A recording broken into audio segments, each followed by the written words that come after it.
What is up? Hey, what's up, man? I got you. Got you coming through. How's your holiday going? Pretty good, and yours? It wasn't bad, man. I know we're still new into this whole, rec thing and stuff, so um it's interesting, but Yeah, can't complain. I, I I saw you were like in some spot with the pool table lighting up. Was that like a public bar kind of deal, So, or? yeah, so it's Soul Cannabis and they have the only consumption lounge in the state right now. Yeah, I was about to say I've never seen anything like that, and I've tried to find them too. Like even in Colorado, I remember like going there, being like, "Oh man, I wonder if there's like a pop bar here." But it's kind of you had to keep it low key. You know what I mean? Like only like you can't be walking down the sidewalk, the joint or anything. Because yeah, that's pretty dope though, and it's in Cruces. Yeah, it's interesting. Yeah, it's in Cruces. It's the only one right now in the whole state. So I mean, we're going in a good direction. It operates a lot like a bar, like same way that you can't take your own beer to a bar. You have to buy it there. Same thing. So you can't take your own bud to this consumption lounge, but you can buy it there. They have a dab bar where you can just man, they'll set you up with a hefty dab, and it's pretty cool, man. That is what's up. That's pretty dope. Yes, yeah, it's very cool. All right, so man, I got all the links set out and everything, so I appreciate you coming on. 420 episode. Uh, man, By complete coincidence, I'm on the 420 episode. I don't condone any drug usage. Dude, you correct. never know, bro. I want to see one of my kids in the kids class. It's gonna be like Minecraft something is tuned in. And I'm like, oh shit. We'll keep an eye out for any Minecraft or Among Us style names, screen Yeah, names. right. The kids are interesting though, man. So I mean, we brought you on here to, of course, hear how martial arts has impacted your life. I mean, you do a lot of cool stuff, and you do some really good stuff for the community out there in Alamo. So, man, the mic is yours, the floor is yours. Go ahead and let us know what's going on. Well, just I don't know if you guys don't know me. I'm Leonard Ellison. I am head coach at Otero Combat Sports in Alamogordo. I kind of started coaching because out of necessity. My coach was a border patrol agent in a purple belt, and I trained under him for 2 or 3 years. His name is DK. Shout out DK. And yeah, he got sent to a different location for his job. So I kind of being one of his only blue belts at the time, I kind of had to buy his mats, to keep it going, or else I wasn't gonna have anywhere to do jujitsu. So yeah, I kind of got pushed into it in a way, but I'm really glad I did. And yeah, I love jujitsu. I like to compete and coach. Um, I used to be really really fat growing up, so I couldn't even like ride a skateboard or like anything like that. So just to do something like this now, like even though it's later in life, like it feels really great to be like good at something considered athletic, considering I spent like majority of my life being a fat turd. You know what I mean? And you are, man. You're an athlete now, and I've heard a lot of good things about your competitions. The matches I've seen were all very interesting. So it's we were talking about this on previous episodes where jujitsu gives people an avenue, either who were athletes in high school or like you who were never athletes in high school, um, to continue to compete and be an athlete and be good at something.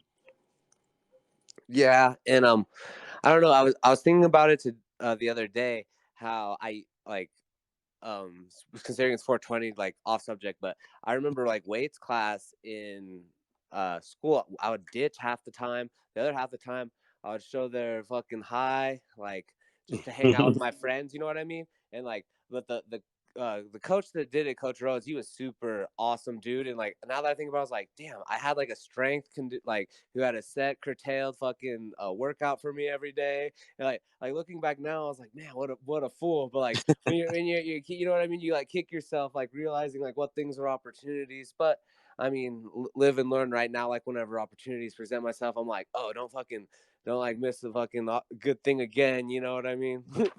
And you know what? I can tell that just from following you on social media, man. Like big props for you're going out there. There's not much out there in Alamo, and you're bringing as much as you can.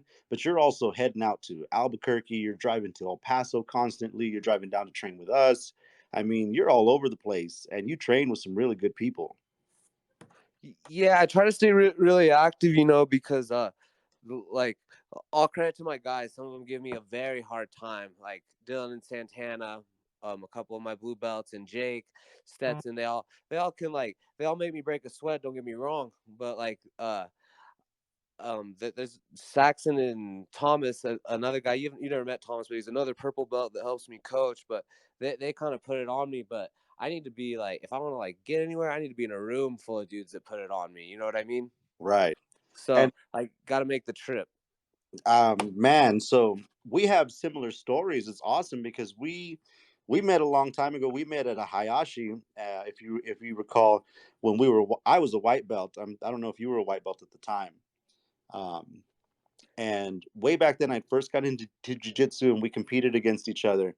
But I mean, I started coaching at blue belt also, and it's very difficult to run a school, to take on the mantle of coach and be responsible for your training and everyone else's.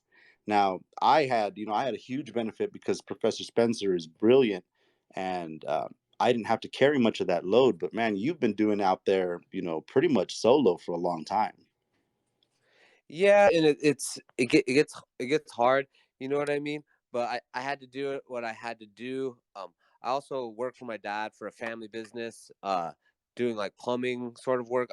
We make and install septic tanks, and it's laborious work. And I don't know if you ever work for family, but I can't just tell them to take this job and shove it. You know what I mean? So Hmm. I was kind of in being stuck in Alamo. You know what I mean? And yeah, at first, I didn't consider myself a good coach. I always tell everybody, the first step to being good at something is sucking at it. You know what I mean? You got to be willing to suck at it, make mistakes, live and learn.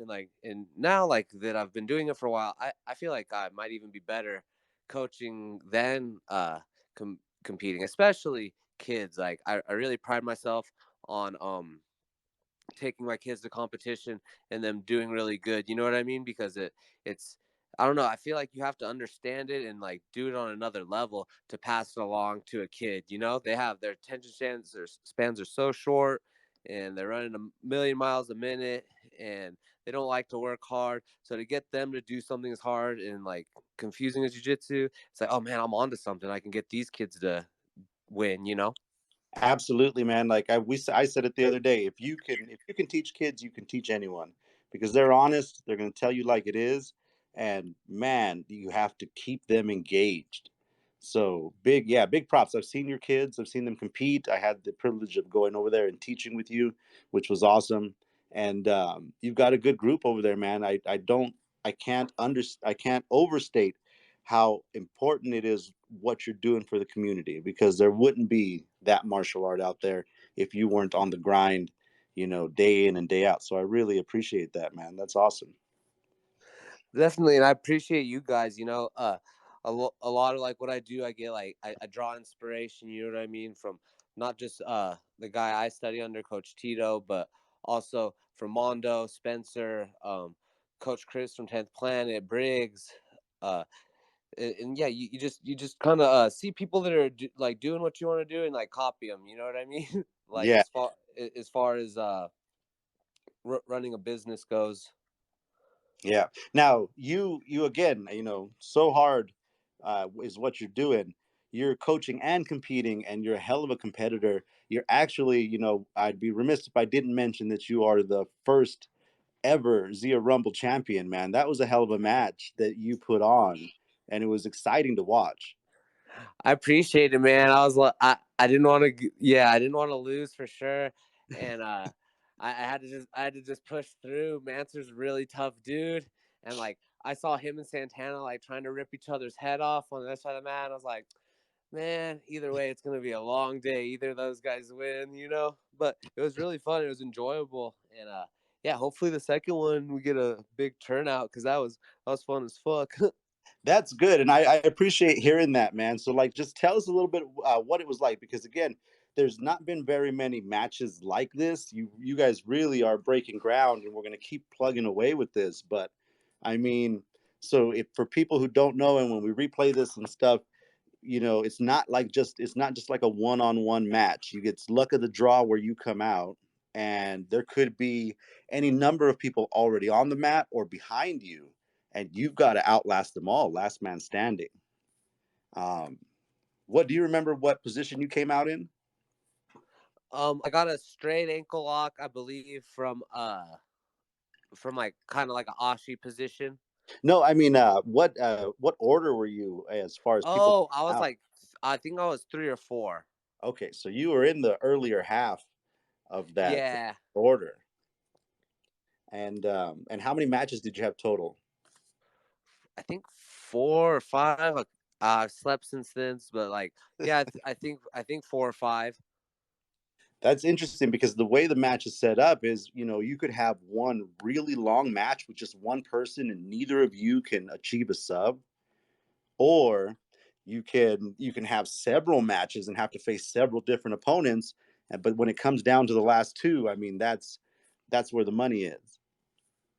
Right, and man, it like whenever like it first starts, it's like the WWE vibe, It's like walking out behind the curtain and stuff, and you're kind of excited. It's kind of silly, but then like I started like tangling up with Jamie, and I was like, oh fuck, I forgot Jamie's a fucking dog. This guy wants the sub. You know what I mean? I was like, okay, time to get in competition mode. That was almost too much in like a fucking shaking my mullet walkout kind of vibe. You know what I mean? And then You like nailed the and then walkout, by the way, though. I mean, you absolutely nailed the walkout, and I think you came up with your signature move, because I saw it on the Fight to Win stage also. Oh yeah, yeah. I started that after the Rumble, bro. I gotta hit that celebration. It's funny because like some people are like nobody, people that don't know Stone Cold, they like see me like slamming the fake beers, like what's he son doing a little dance up there? But like people that get it are like fuck yeah. I absolutely get it, man, and I absolutely love it. It was great. So you nailed the walkout. You had a tough round against Jamie, and that's the crazy thing about the Rumble matches, man. There's so many things going on after those first two, you know, and you don't know who they're going to be. There's just so many matches going on. I know you had a good one against Jamie. I know your guys put up a great showing. As far as Stetson came out, Santana came out, even Dylan came out and showed up. I mean, big props up to your whole team for coming out and making that what it was, because it wouldn't have been without you guys, and I love it. Thank you guys too, man. And I really like how we have this link, just you guys being over there. I was kind of recently thinking it's crazy how the friendships you make in jujitsu, you know what I mean? Nothing can really compare to it except maybe like skaters and surfers, you know what I mean? As far as a hobby, like making like-minded people connect. I think it's because like jujitsu is a filter for people who aren't NPCs, you know what I mean? I love it. Man, you need to expand on that one. No, I was just, I was, just, I remember, I'm not sure if it was you or somebody. We were talking about NPCs the other day. For people that don't know, it's has to do with the simulation theory. A non-playable character is like a person that's yeah, not a playable character. Like they're just in the background. But yeah, I was just saying a joke. No, no, I get it, man. I subscribe to simulation theory. It's but I've never thought of it. That's hilarious as a filter. Um, Yeah, it I seems like everybody that does jujitsu isn't an NPC, but I'm not sure. yeah, no, no, no, man. But I have been fooled before. So going back to competing, are there anything else? I know you're coming back on the Rumble. You're going to defend your Rumble title. Um, what else are you looking at this year? So just there's a June 11th. There's that Fight to Win is putting on a tournament in Denver. Yeah, June 11th, and I really want to do that one. There's Grappling Industries and the AGF in May in Albuquerque, but I might hold out on those ones just because I have like seminars to go to and other stuff I kind of want to do. You know what I mean? But yeah, I'm kind of eyeballing that June 11th Fight to Win, and part of the reason being is like uh, it's a it's not a fight to win super matches. It's a tournament that they run. But anyways, they seem to be making like a huge name for themselves as far as like having their super fights and Seth Daniels having his hand in ADCC, which is like the jiu-jitsu show, you know. So yeah, I kind of want to do that one or like any of the other ones that are close, just because it seems like they're a big up and coming company. I've actually never even done a IBJJF event before. Yeah, you know what, man? I'm registered, and I was supposed to do one last year, but didn't get to. I know it's high up there on the list, but I think the more and more that the sport is going, it seems like it's going away from that and more towards the fight to wins, the the who's number ones. There's tons of organizations and promotions popping up, and it's great for the sport. Yeah, definitely. And you see more and more guys not getting rich, but you see a lot of guys like getting academies and doing instructionals and all kinds of stuff to like make a living doing this, because that's what it's all about when you're an artist. You know what I mean? The You don't want to be a starving artist like everybody says, but yeah, that's usually the case. Whether you're a painter, musician, whatever, but the same deal with us. You know what I mean? We got to get it from the dirt. Yeah, exactly. And I love how you say that jiu-jitsu is an art. I say it all the time, and it's our expression, our true expression or natural expression of self, like Bruce Lee would say. But if your jiu-jitsu was a painting, what do you think it would be? If it was a what? If your jiu-jitsu was a painting, what do you think it would be? Ooh, good one. I don't know. Hmm. I'm gonna have to go with Starry Night. I'm not cultured enough to know like enough paintings to. I don't know, man. Mine would probably be one of those weird medieval paintings with like, the soldier getting rammed by the pole or something. I changed my mind. My painting's that one of Montezuma with the Aztec princess that like your grandma has on a calendar. Like fuck, you know what I'm talking about? Yeah, Yeah, that painting's on jujitsu. man, you would look good right there because I got it for people who don't know, man. The mullet is fresh. You keep it clean, and it's been your signature style, man, for a long time. How long have you been wearing that? Shit, I don't even remember it. Like it has to be like going on like 5 years now, 4 or 5 years, I'd imagine. Oh, it's got to be because I mean, you were rocking it. I remember we talked about like I met when we competed at a Hayashi, and I was a white belt, and you hit a belly down armbar on me. I remember, and you were such a nice guy. You came and brought me ibuprofen afterwards because it was a nasty, nasty armbar. Um, and then from there, we kind of just seen each other on the circuit, right? And then we started training together. It's been awesome to kind of see you on your journey as I've gone on mine. Yeah, it's definitely been cool seeing you guys evolve from a small show at Platinum to Zia, man, where you guys are growing more and more all the time. And every time I go there, it seems like you guys got some new stuff going on. You got some new classes, you got renovations, you got some new exercise equipment. Like you guys are making some sort of kefir or some shit. Like you guys always got something new going on. Yeah, man. You never know when you walk in the door what is gonna pop on. So I mean, we try to keep people on their toes. Um, man, I want to thank you again for for coming out, for talking with me, for taking the time. I love and I can talk about jujitsu all the time. So I hope that's what we continue to do. But right now, I like to open the mics for anybody who wants to either ask a question, talk to Leonard, make a comment. I mean, so mics are going to go open right now. If anybody wants to jump in,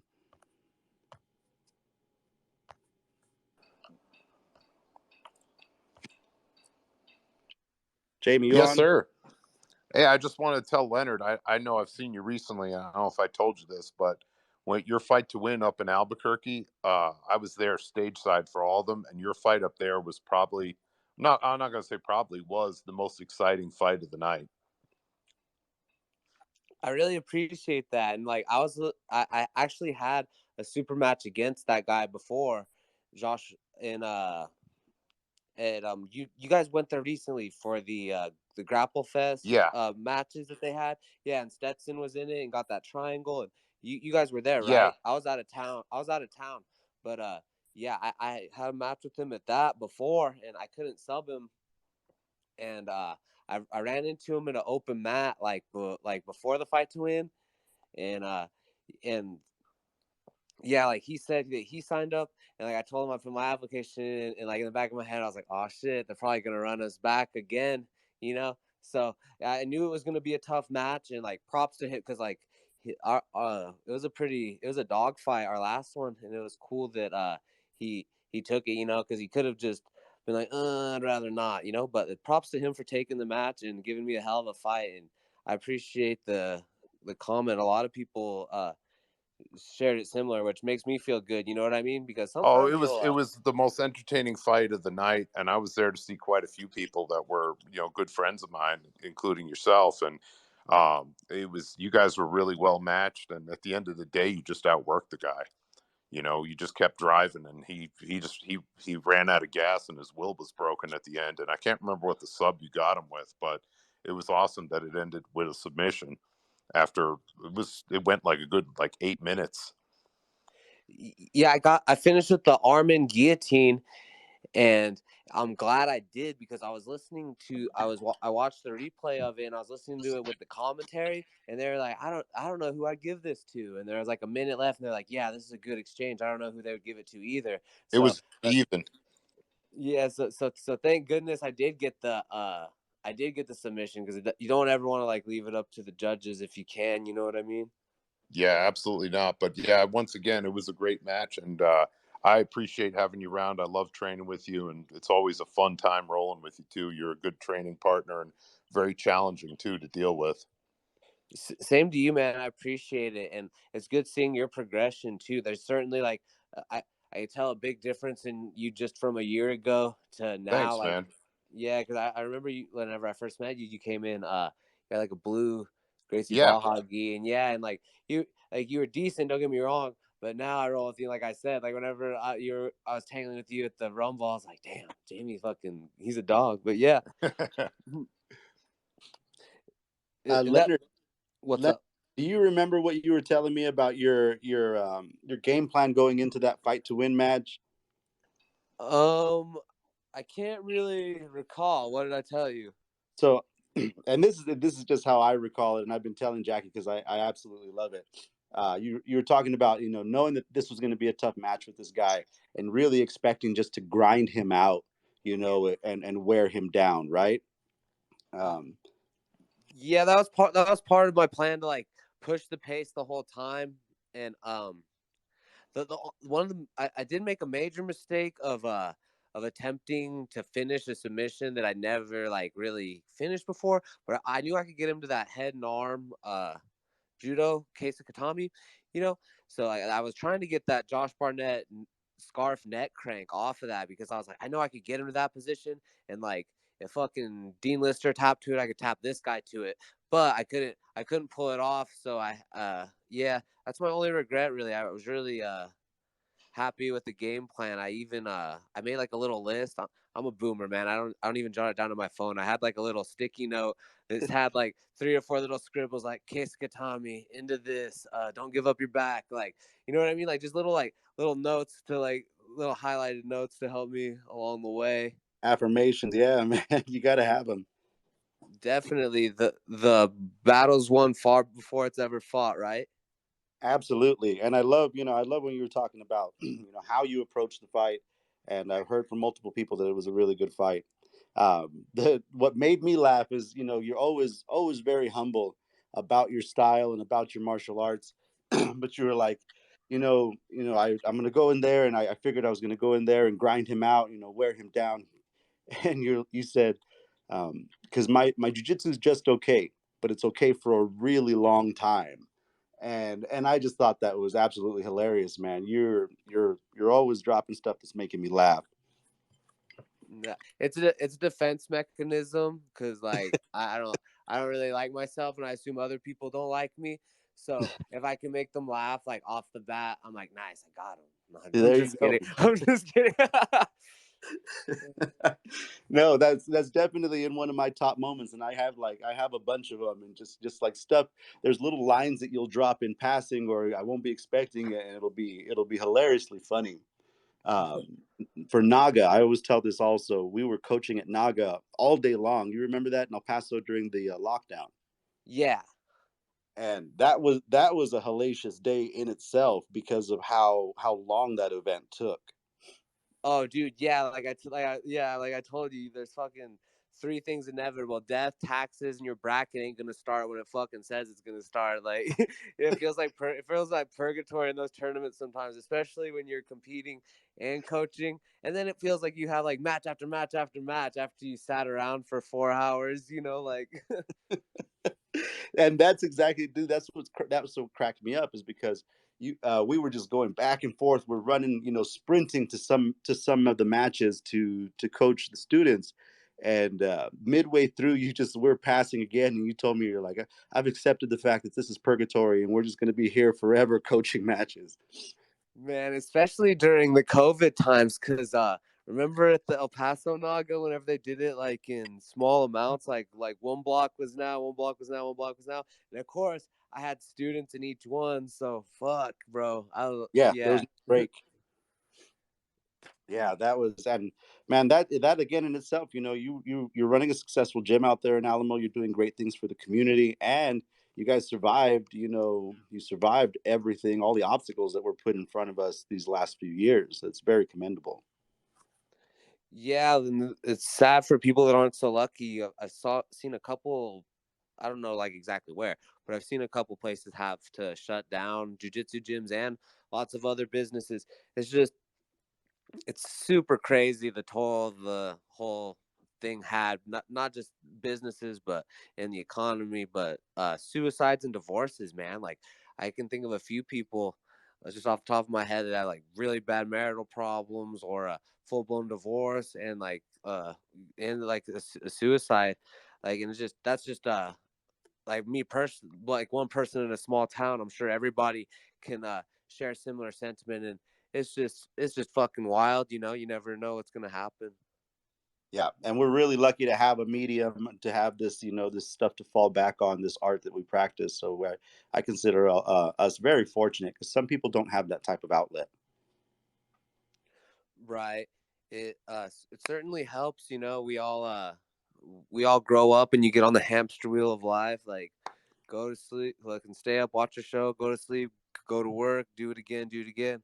Oh, it's Friday, time to go to Applebee's and B-Dubs, and then oh man, it's Monday, fucking the hamster wheel, hamster wheel, hamster wheel. And you never really get a chance to talk to, unless you're like maybe part of a church or another sport. Yeah, you don't really get a chance to interact with other adults and have fun. Like, mammals are the only thing that really plays. You know what I mean? Fish don't play. Uh, Birds, mammals are the only thing that play. And when you take that out of the equation, you kind of take away part of your humanity. You know what I mean? Like, if you're all business, business, grind, work, work, work, work, work. If you take out the play factor, I don't know. I feel it takes away your humanity a little bit. Yeah, one of my biggest pieces of advice is to, young competitors and to people who get into jiu-jitsu and love it, but then put a whole lot of expectations on themselves.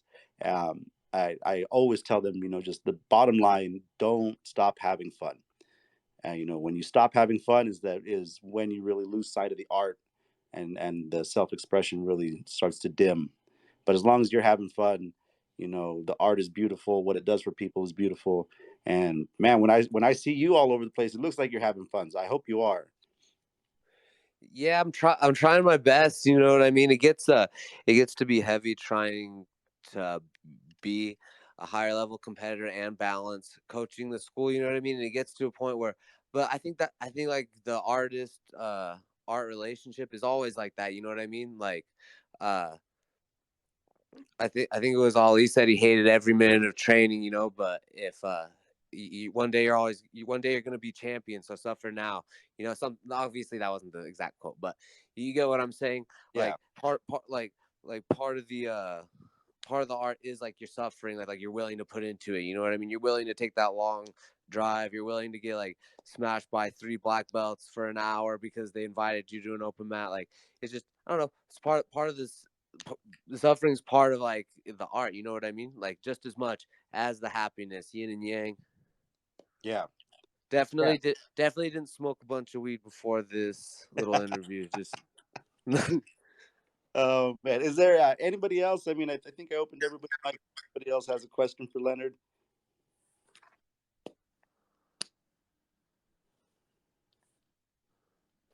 I think it's kind of interesting. Hi. Fun fact, the first time we ever met was at a karate tournament. You were doing takedown sparring, and my husband coached your match. And I was like, oh, he looks like a bad bee. He Oh, repped it. Sorry, he didn't coach it. He repped it. nice. I didn't even know. Yeah, I didn't which was even know like, that.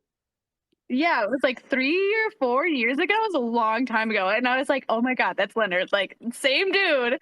Um, but I think it's really interesting that you bring up the COVID stuff because New Mexico State University just did a bunch of research on the kind of learning that students prefer to do, right? And it's kinesthetic, which is like hands-on learning. And they started bringing in a lot of statistics about kind of how detrimental not being able to do something hands-on can be for students, even people, like adult age, like college age students, 18 to 22.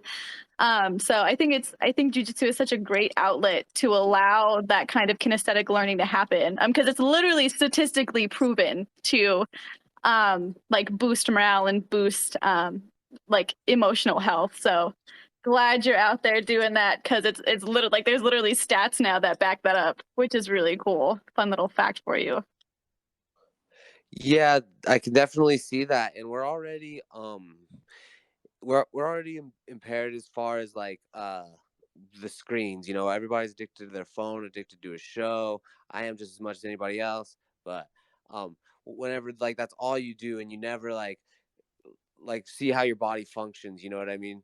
Like you said, like make those kinetic connections. Like, yeah, it's detrimental to people, especially kids. Absolutely. Yeah, man. And I've always seen, like we talk about in training different things. You talk about, the kinesthetic, the auditory, and the visual learners, right? And when you combine all three is when the most learning happens. And Okay, so jujitsu, it's kinesthetic, not kinetic. I'm over here sounding like I a wasn't Momo. gonna correct you. I was like, that's fine. We're good. I didn't even catch it, man. So you're good. But props for bringing it up. Yeah, kinesthetic. And some people can argue like real learning doesn't happen until you really get to do it. I've seen people in all kinds of different backgrounds and facets trying to learn a new skill or trying to teach someone a new skill. And real learning doesn't happen until you really start doing it. But that's what I love about jujitsu is that you're able to visually see the move. You're able to get the auditory of the professor or the instructor's, description, and then you're able to physically practice, which means learning can really excel. And I think that's why we see what we see in jujitsu and in martial arts. Right, and you can't fake the funk. You know what I mean? Like the the concept of open sparring and jujitsu is really important too, because yeah, you can't really pretend if whenever you sign up for a tournament or when you say you've like trained for so long, and like because people are gonna find out. You know what I mean? You're not gonna kata your way to uh being seen as good in the jujitsu world. You know what I mean? Oh yeah, absolutely. And that's again like going back to the title of the episode or of the series is on the mat. There's no lying. If you're good, if you're not good, it's gonna show when you get on the mat. Yeah, and like even like your personal choices will show, like especially when you're a competitor. Like me, for instance, like I really struggle with getting on top of my diet, and like like it'll show if in my performance training. You know what I mean? And same thing for people that are like maybe like to drink too much. Like everybody's got their own thing. You know what I mean? Like we all have our bad habits that like work against our jujitsu, and yeah, it definitely is an avenue for showing you uh like showing you yourself. You get to know yourself on a new level. Yeah, it's a nice mirror to be held up, and it's funny that you know people always say that one of the biggest number one excuses I hear from people who I invite to class is well, let me get in shape first. I'm out of shape. Let me get in shape first, and then I'll come. And we've all heard that, but one of the beautiful things about jujitsu is that it makes you clean up your not just your diet but your life, and not out of like feeling guilty but just out of pure love for the sport, and you see really the things that are good for you and that benefit you, and that shows on the mat, and then you see the things that aren't good for you, and that also shows on the mat. Yeah, 100%. And you want to improve. You want to keep improving. You know what I mean? When I first started, I I would sometimes like eat dinner late, and I would think, oh well, man, I shouldn't be eating dinner right before class because I'm gonna get because like I feel like I gotta puke every time I do it anyway. So like I'm gonna cut that out, and then slowly but surely got into competing, and I was like, okay, well I'm competing, so it looks like fast food's just gonna be a treat from here on out. And like, oh, I need to be drinking a gallon of water a day. Oh, all these vitamins, and then like just before you know it, you're like a relatively healthy person, and it's all from this stemming from this thing that you wanted to get better at. Yeah, absolutely. And that's the beauty of it, I think. And I think that that's why we all come together and why this community is so amazing. In the end, one of the best groups of people that I've ever surrounded myself with. Definitely, and I really feel like the friends you make through, like I feel like I'm closer to a lot of people than I am like personal friends that don't do jujitsu, because we click on a different level in a way, with Jiva Santana, one of the guy that my coach Tito has his black belt under. He was making that point the last time he visited.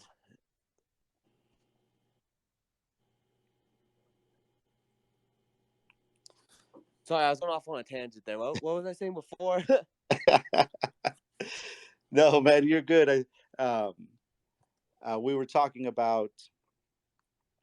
Oh yeah, you can't expect. That's what it was. You can't expect people to relate. Sorry guys, but you can't expect people to relate to you like other people that do jujitsu. You know what I mean? You can't expect people to relate to you training 3 nights a week, to you like driving all the way somewhere for a seminar. You can't expect people to relate to your journey. You know what I mean? You can't.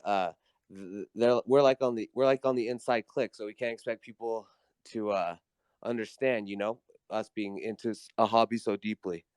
Yeah, and other people do it with other stuff. I've driven places for concerts and for different things, different shows.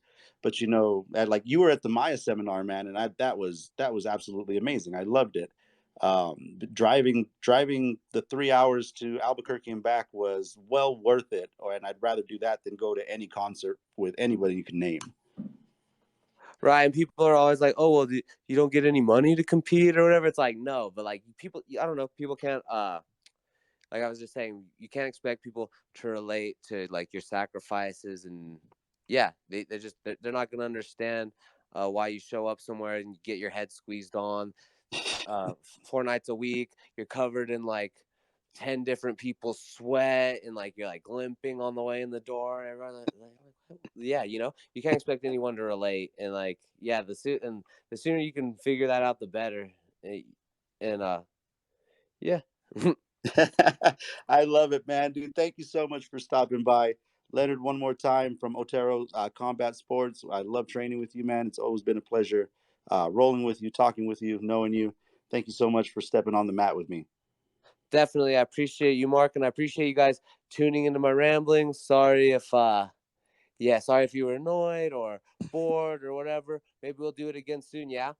Absolutely, man. We'll definitely have you back on, man. Have a good night. Hell yeah, you too. Catch you guys later. Peace, everyone. Thank you for tuning in.